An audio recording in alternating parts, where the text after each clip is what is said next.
Good day to our all students out there. So yon, welcome to our class students. So yon, welcome to our pre-calculus subject class. So yon, our lesson today is graphing circular function of sine.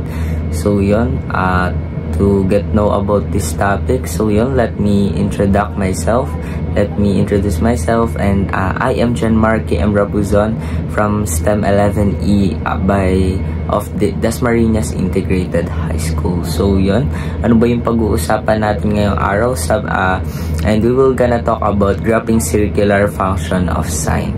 So yun, what is our learning objective in this lesson? So yun, first of all, we must define after this lesson, we must define the general formulas of sine. Second, define the circular graph of sine. Third, after the lesson, you must be able to define the graph of sine in a circle. So yun. Fourth, lastly, we must define the movement of sine in a circular function. So yun, after this class, dapat malaman natin ano ba yung movement, ano ba yung mga formulas in a sine graph. So yun, let us start. So yun, let me introduce what is circular function. It says here, the definition of circular function is also known as a trigonometric function. So yun, we're gonna talk about trigonometry. Usapang trigonometry na naman. So yun, circular function is also known as trigonometric function, our function that relates angles of the right triangle to the ratios of its side. So yun, we have some examples also here. It says here, the primary circular function are sine and cosine and tangent, along with their reciprocals cosecant, secant, and cotangent. So yun, there are circular function and there are trigonometric identities na magagamit natin in this lesson.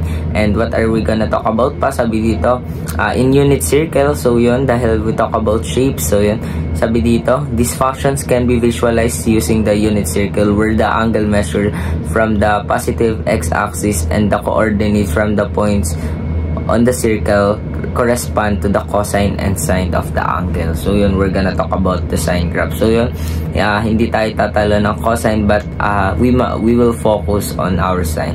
So yan, ano bang meron sa graphing circular function of sine?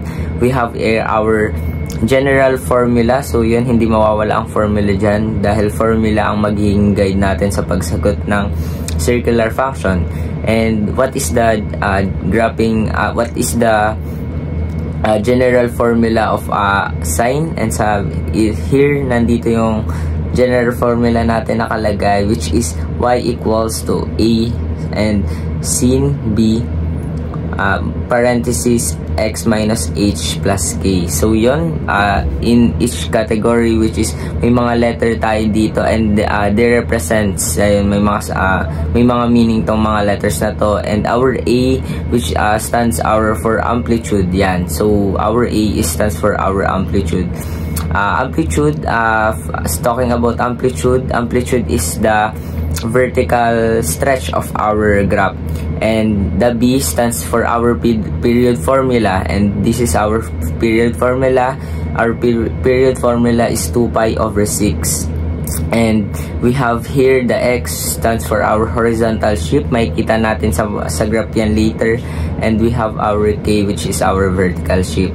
Ipapakita ko sa inyo yung mga examples, and we will give examples of circular function para mas ma-define natin kung paano ba ginagraph yung circular function of sine. So yun, okay, let's start. A few moments later. Okay, we have our example here. So our first example is y equals sin x. So yun. Okay, we have our example here. So our first example is y equals sin x. So yun, makikita natin sa graph na ito. Now we have here our circular function. So yun, we have our given here, and makikita natin yung value ng ating graph. So yun, paano ba natin ginagawa yung graph ng ating sine graph formula? And makikita natin dito, we have our formula.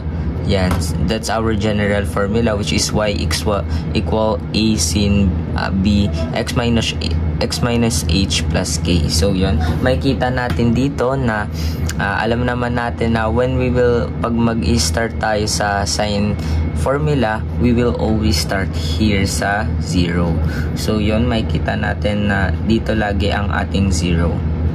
So yun, makikita natin, we will look at first thing na dapat natin gawin when looking at the graph of sine graph formula, we will look at the y formula.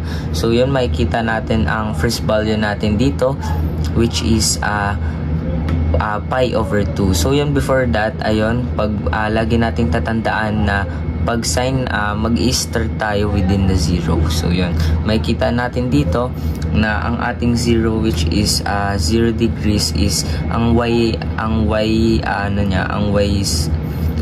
value niya is 0. So yun. And secondly, kung titignan naman natin sa pi over 2, which is 90 degrees, makikita natin dito na ang y value niya is 1. So yun, we will put the mark here. So yan, ayun yung ating value. And makikita naman natin dito sa ating second value, which is pi, which is equivalent to 180 degrees. At makikita natin dito sa 180 degrees na ang value niya is 0. So yun, i-graph natin ulit siya sa 0. Input lang natin siya. So yun, next, what's our 3 pi? So yun, 3 pi over 2, which is 270 degrees. Makikita natin ang value ng 270 degrees ay negative 1, o kaya ilalagay natin yung coordinates niya sa negative 1. So yun, nakikita na natin yung movement ng graph. And lastly, ang 2 pi naman is 360, and makikita natin sa 360, same with 0 ang value niya. Ang value ng y niya is 0, kaya ilalagay natin si 0. So yun, makikita na natin yung movement ng sine natin dito, which is ganito. Yan. So yun, we have our graph formula, like para siyang S yun. So yun, tuloy-tuloy lang yung S niya, like tuloy-tuloy lang yung movement ng S, ng graph S ni sine graph. So yun guys, let's move on to the next example. So we have our second example here. So yun, may sine graph ulit tayo, pangalawang example, pero may pinagbago na ang ating given, which is y equals 2 sine 1/2 and x. So yun, medyo kamukha na siya ng ating general formula, kaya magagamit na natin ang general formula natin dito. So what is the first thing that we may do? So yun, first of all, i-observe muna natin yung ating given. So yun, makikita natin na ang ating amplitude, we have amplitude. Yan. Ang amplitude natin here is 2. Yan. That's our given. So yun, kaya makikita natin, katulad ng aking sinabi kanina, ang amplitude is the vertical stretch of our graph. So yun, makikita natin dito. So this is the stretch of our graph, 1, 2, 1, 2.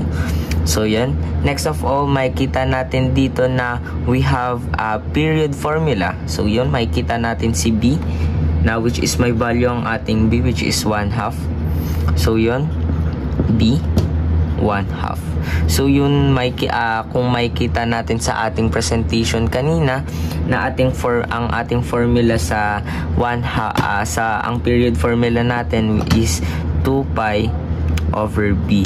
So yun, kung makikita natin, para mahanap natin ang ating period formula, isa-substitute lang natin ang 1/2, 2 pi over 1/2. So yun, para mas mapadali ang ating given, so yun, pwede tayong gumawa ng reciprocal multiplication, which is pwedeng maging 2 pi over 1 multiply by 2 over 1. So ang kakalabasan niya ngayon is 4 pi. Yan. So yun, ang pwede natin, ayun, makikita na natin ang 4 pi, which is makikita na natin ang stretch ng ating horizontal line. So we have 4 here. So yun, pwede natin siyang gawin na para mas malaman pa natin yung horizontal line natin, pwede nating i-divide si 4 pi into 4. which is will give us pi. So yun, so makikita natin dito na ito ang magiging pi natin, 2 pi, 3 pi, and 4 pi. Yan. So yun, nakita na natin yung value ng ating horizontal, and we have here our amplitude, yung stretch ng ating graph. So yun, dahil kompleto na, so yun, igagraph na lang natin siya. So yun, like what I said kanina, na ang graph ng ating sine is pa-s lagi. So yun, it will start here. Yan, ayun ang ating movement. And makikita naman natin dito na ang movement ng ating 2 is here. So yun. Next, ang next movement natin ay mapupunta rito, dito, at dito. Because of the given formula. So yun, kung i-graph natin siya, ganito ang kanyang kakalabasan. So yun, and continue hanggang sa matapos ang S graph niya. So yun, that's all for our sine graph. Thank you for listening.